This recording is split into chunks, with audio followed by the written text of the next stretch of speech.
Welcome to the Foundation Lectures on NST. My name is Herwig Mannaert, and in this sixth part we discuss the need for and realization of metacircular expansion or code generation.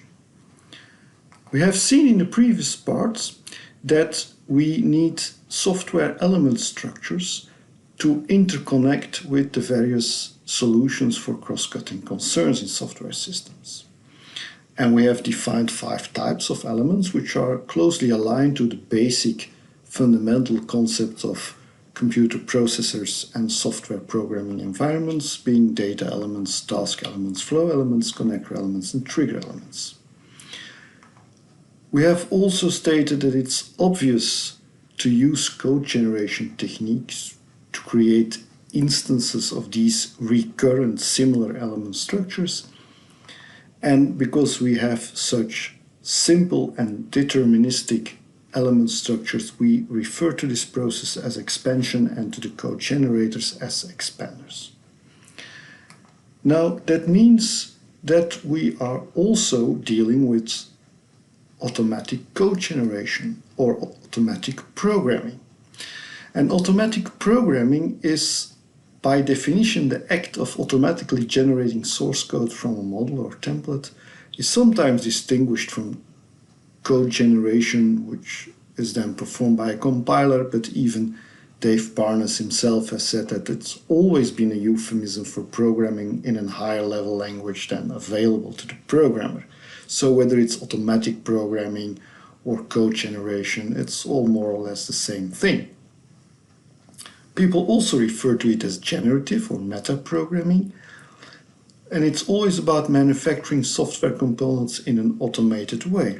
It's basically as old as programming itself, because in any computer language, if you have an Hello World application, which is the most simple and elementary application, you immediately have an Hello World code generation application by simply automatically generating a Hello World command. Now, there is a need for automatic programming, not just in the creation of the recurrent normalized systems element structures, but the goal has always been to improve programmer productivity. And if we as a software industry would be able to manufacture software components in an automated way, just like automation in the Industrial Revolution, this could increase programming productivity, consolidate knowledge, eliminate human errors, and it is likely to address many more issues. We know that we have a growing amount of software, that we always have had a shortage of computer programmers, that it is still the case that we have an increasing amount of bugs and defects, and that we have ever-rising IT development and maintenance budgets. So everyone kind of agrees there is a need for automatic programming, not just in the expansion of the normalized systems element structures.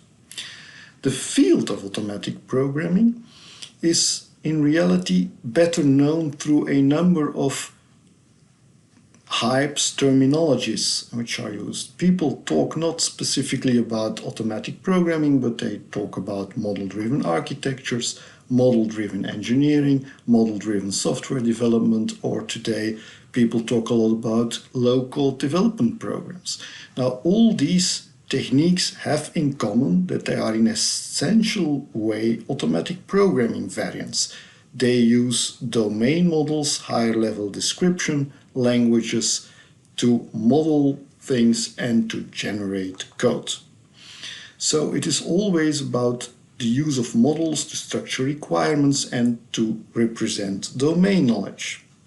Now the field is still evolving, facing challenges and criticism, because many people doubt whether these automatic programming techniques are really suitable for large-scale mission-critical systems, and that, there's a lack of an intermediate representation and reuse of intermediate representations. There's a conceptual gap toward code. Maybe it's tied to a technological solution. So there are still many issues that people raise, many issues people are faced with. Nevertheless, it is an important domain. Everybody agrees we should do more automatic programming. It also is as relevant as ever, because the issues that automatic programming were supposed to solve, to address, are as relevant as ever. We have ever more software, ever more shortage of programmers, multi-trillion lines of code, gigantic budgets, etc. However, we believe that there's a reason that, actually multiple reasons, that automatic programming has not gone really mainstream, that we just cannot automatically program everything, that we still have need of so many computer programmers, that we still have so many issues, because we believe in the field of automatic programming at least 3 fundamental issues still need to be thoroughly addressed. There's first the regeneration issue. It's not enough to generate the code.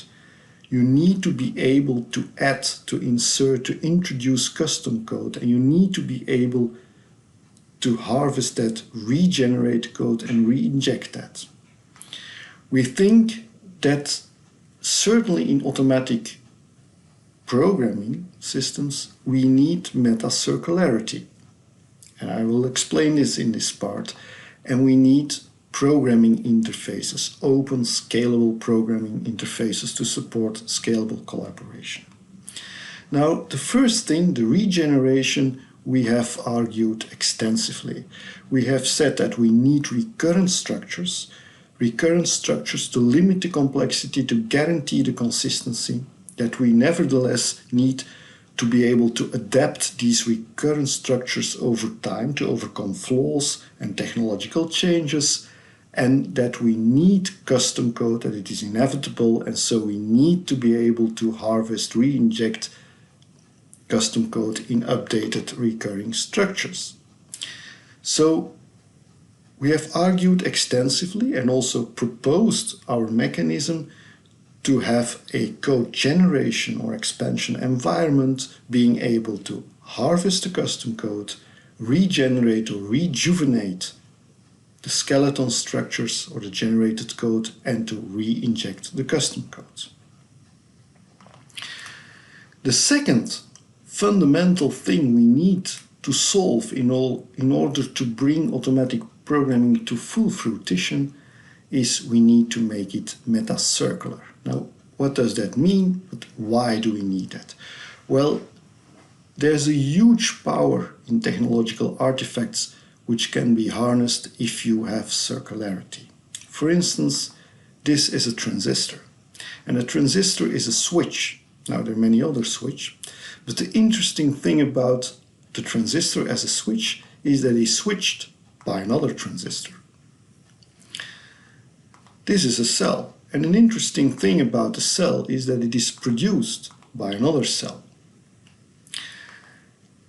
Now, this enables highly rapid evolution, of course, because you have a single point of progress. If you manage to create a better transistor, a faster transistor, a smaller transistor, in an instant you have better, faster and smaller versions of all your circuits, because they use only transistors. The switches are switched by switches.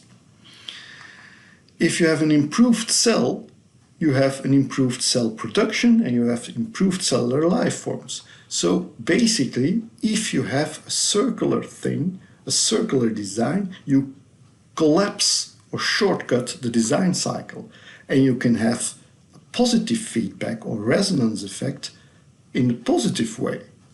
The transistor becomes better, the circuit becomes better, transistor better, circuit better. The cell becomes better, the cell produces better cells, the cell is better, etc., etc. So this is an extremely powerful thing, circularity. It shortcuts the design cycle and it creates a good positive feedback. Now, meta-circularity in software engineering is a known concept for quite a while. It is often associated with homoiconicity. It was coined already in the 1960s, traces even back to Doug McIlroy, head of the AT&T Bell Labs.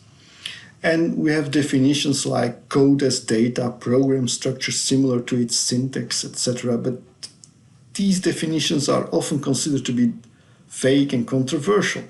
concept is also often associated with Lisp, and it also appears in the term meta-circular evaluator, which was coined by John Reynolds in the early 70s for an interpreter where each feature of the defined language by using the corresponding feature of the defining language. So, though there's a lot of confusion, there's a lot of fakeness, it's a bit controversial, there's nevertheless a widespread belief that this kind of meta-circular property increases the abstraction level and therefore the productivity. And that's what it's all about, the productivity of computer programming. Now, why do we need meta-circularity in meta-programming or automatic programming? Why do we need meta-circularity in our normalized systems expanders or code generators? Well, if, like I said, it is very simple to make a basic code generator. If you have an Hello World application, you can make an Hello World generator. Now, but you also have to maintain the meta code or the programming code. Now, everyone who makes basically a code generator will always have to define some kind of model, some kind of properties, some kind of parameters, the name of the entities, the attributes of the entities, and will have some code templates with a number of variables, and those variables get assigned a value based on the model parameters or the properties, and then they are instantiated into real code. Now, you always need that. But if you need that, of course, if you make the metaprogramming code, you will need some reader classes reading the various model parameters. But of course, you will also need some model classes representing the model parameters, representing the properties, representing the variables, representing the entities you want to generate code for. You will always need some classes actually instantiating the coding templates, generating the code by instantiating the coding templates, and you will have some control classes, taking the models and based on these model parameters, selecting which generator classes you have to invoke, which templates you have to instantiate. So it's quite a lot. You have some model classes, some templates, but you'll have a whole lot of control logic in between. This consists of several modules. It's in general not trivial to write because it's quite abstract. And you will also face a growing number of implementations because you will have many technologies, many variations. You will have various frameworks dealing with the cross-cutting concerns. So you will have a growing number of implementations of the coding templates, and that will be reflected in more generator, control classes, model classes, different versions, multiple variants, even various technology stacks.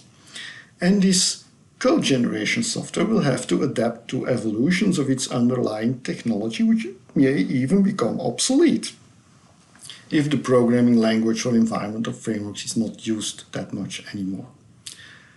So for us, it is very important that we would have meta-circularity in code generation, that you would have meta code that does not only generate code, but regenerates itself, regenerate the code generation code and therefore itself. And that's how we define meta-circularity in code generation, meta code that regenerates itself. And if we are writing code generators, it would be very, very extremely useful and powerful to have meta-circular code generators regenerating itself and closing the meta circle. Okay, so in a normalized systems expansion or code generation framework, how did we close the meta circle? Well, in phase one, we had code generators like everyone has code generators, and like I have explained, you have some model, parameters, properties, variables, which you can store in files, for instance. You have some reader classes, model classes, and then coding templates, which are driven or invoked by expander or generator classes and controlled by control classes, selecting based on the various model parameters which generator classes need to be invoked. Now, with these code generators, we expand or generate multi-tier web application programs, database applications where the applications read and write from and to databases, represent the model, have some logic in the logic tier, some control in the presentation layer, and some viewing functionality in the view layer. Now, in a second phase, you can look at it and say, look, we can generate these kind of multi-tier applications based on the models, but under every model is a meta model, a model of the model. And basically, you can extract the meta model or make it explicit. And usually it's not that complex, certainly not if you have simple models. In our models, we have data entities for data elements, task entities for task elements, etc. Now, but basically, usually in every model, all these parameters, properties, in fact, they are just data entities. Representing a data entity requires you to have a name of that entity and various names of the attributes. But this is a data entity itself. Representing a task entity requires you to have a name of the task entity and some properties or qualifiers, which is then a data entity itself. So the meta model can easily be expressed in our model. It's even a simplified subpart or subspace of our model, because we can express the meta model as a set of data entities. But so if we can express our meta model as any other model in our normalized systems models, we can also use that meta model as an input to the reader model, control, expander classes, code generators, and templates, and expand a meta application where we can store and read and write in a database the meta models, look at them, perform logic on it, view them, etc. So you can have a meta application, which we call the prime radiant, to manage and manipulate, read, write the models. Now, from this meta application, which knows the models of all the applications, we can, of course, drive the control classes, because the models are in the database of this meta application, call the control classes, driving the actual generator classes and the templates, and generate the code. So in this second phase, we have some kind of meta circularity, because we have a generated application handling, manipulating the various models and driving the code generations. Of course, we introduce a new component, a kind of a piece of hinge software to convert the internal representation of the generated meta application to the control classes of the original code generators. But at that point, we can go one step further, which we actually did. Now, you see, you can just store the models in the database or files around the meta application, and you can write, read, manipulate the models and the meta models in your generated meta application. Now, because in that meta application, classes have been generated to read and write files and databases, you actually don't need those original reader classes of your code generators anymore. They just are absorbed or merged into the generated reader and writer classes, reading to, from, or writing to databases or files. You don't need the original model classes representing the model anymore, because they can be merged with the generated model classes of the meta application. So it highly simplifies things because you don't need to evolve and maintain the reader and writer classes anymore, or the model classes.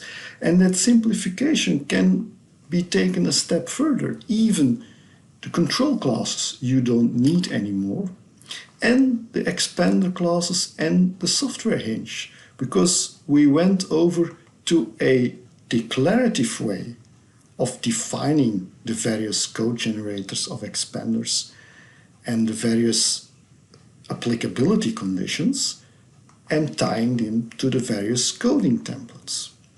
So now you can, from the generated meta application, simply start the expansion of both regular applications and the meta application without the software hinge conversions, without the original reader and writer classes, without the model classes and control classes. And so the entire code base of the code generators collapses, because you see on the left hand side the meta application, which is completely generated, can be regenerated and rejuvenated, and you have coding templates and declarations of expanders that you have to maintain. And so the circle becomes closed, and enables rapid revolution, because it's an expander meta circle. You can improve the templates, add new declarations of expanders or code generators, improve the meta application. The meta application will allow you to have a more powerful meta application and control the expansion process. So it's very important and productive to close this expander meta circle, and there's also a collapse in the code generation software you have to maintain and evolve. Now, how does this code generation actually happens in this declarative setting? Well, basically you have the model consisting of descriptions of the elements, a certain data entity with a name and some attributes, a certain task entity with a name and some attributes or properties. You have some context of technology settings, your use cross-cutting concerns frameworks. Then you have the set of template classes belonging to a specific type of element, like a data element. And then if you combine the technology settings, the cross-cutting concern settings, with the parameter and properties of the various functional entities, you get an instantiated element with a number of actual coding classes. Now, how does it look like for an individual class? So an individual template consists of code snippets, various parts of code, conditional, not conditional, and so these pieces of code with possible variations are steered, controlled by the model parameters. And the model parameters and the technology settings, they are connected to the various parameters controlling the instantiation of an individual template class, leading to an individual source artifact or software class. Now, how does it look like? Well, we have the declarative definition of a artifact expander corresponding to a certain expansion of a specific coding template, and you see the artifact expander defining the actual artifact that is being expanded. It belongs to the task element. In this case, the name is a task interface expander, so it will create or expand a task interface class, and it is always applicable because it's always used. So you have the declarative definition of an expander, an expansion of a single source template. You have the definition of an instance of an element, for instance, a task entity, which is called a prime radiant updater, which has a certain package name, a number of attributes or properties. And so you have the definition of a functional entity and you combine it with the definition of every artifact expander or source template that is part of the element templates, and you do that using a declarative mapping where you retrieve using expressions, OGNL expressions, but nested expressions, all the various parameters of the model and of your functional entities and of your technological environment, and define variables that you can use in the actual source template to instantiate certain statements or lines of code or shape or adapt certain statements or lines of code. Now, so we have said that meta-circular expansion is very important in automatic programming because it can increase the productivity, it can remove the burden of maintaining and evolving the code generation software. What is also important is that you need interfaces at the level of meta-programming or automatic programming to enable scalable collaboration. We have interfaces for software to allow or enable scalable collaboration for normal software, but we also need it for meta software, meta programming, so that you can have scalable collaboration within companies, across companies, in open source communities, wherever. And that scalable collaboration is needed in software for rich application, offering convenient hardware support, but it is still a subject of research. In 2019, you see still a lot of papers about it.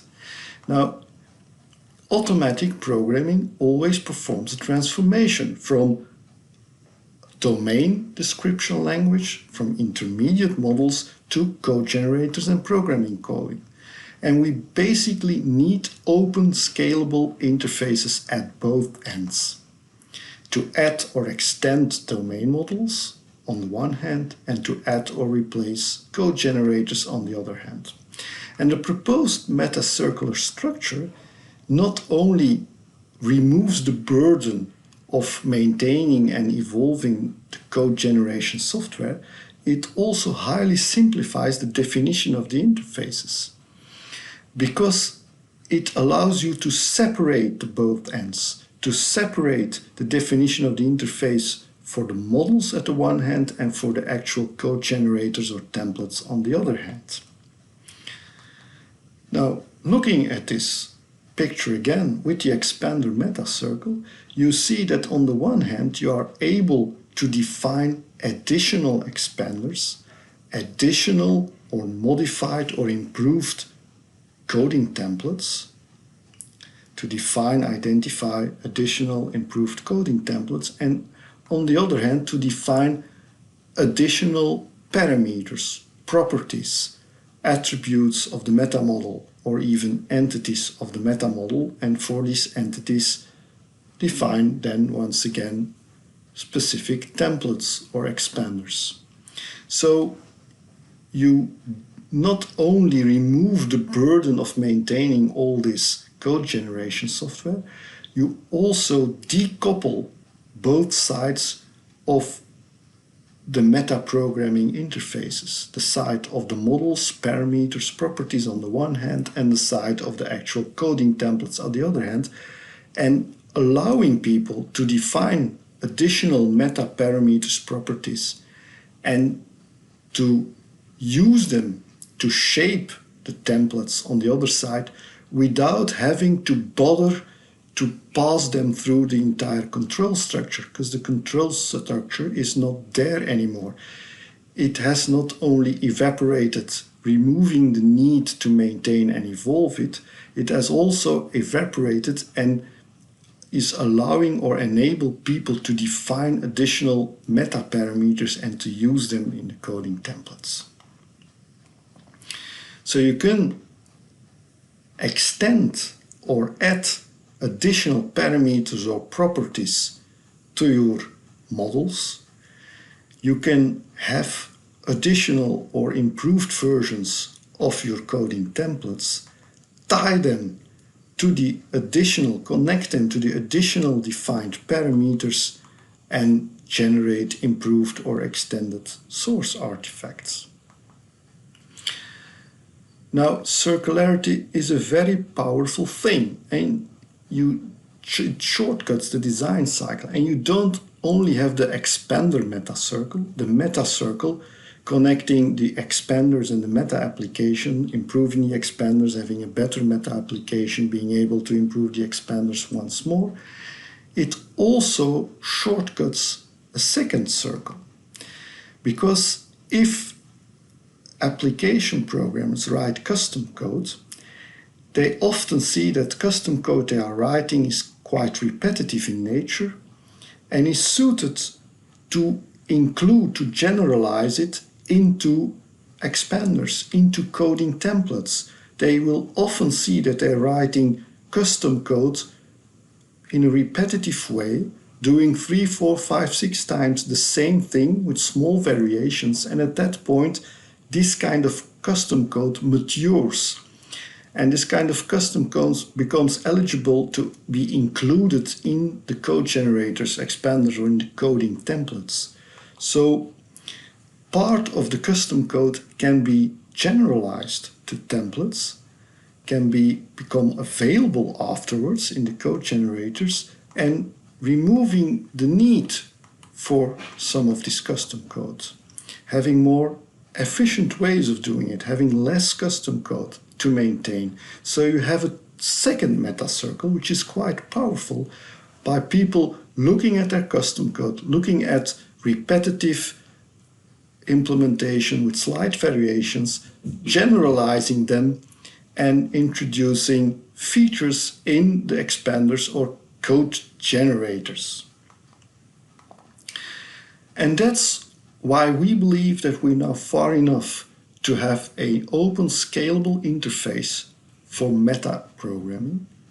And we believe that we have an open scalable interface for meta programming. And at our Stars End website, we make available various expander bundles of code generators, of normalized systems expanders, and people can contribute and introduce new expander bundles through these open collaboration interfaces for meta programming.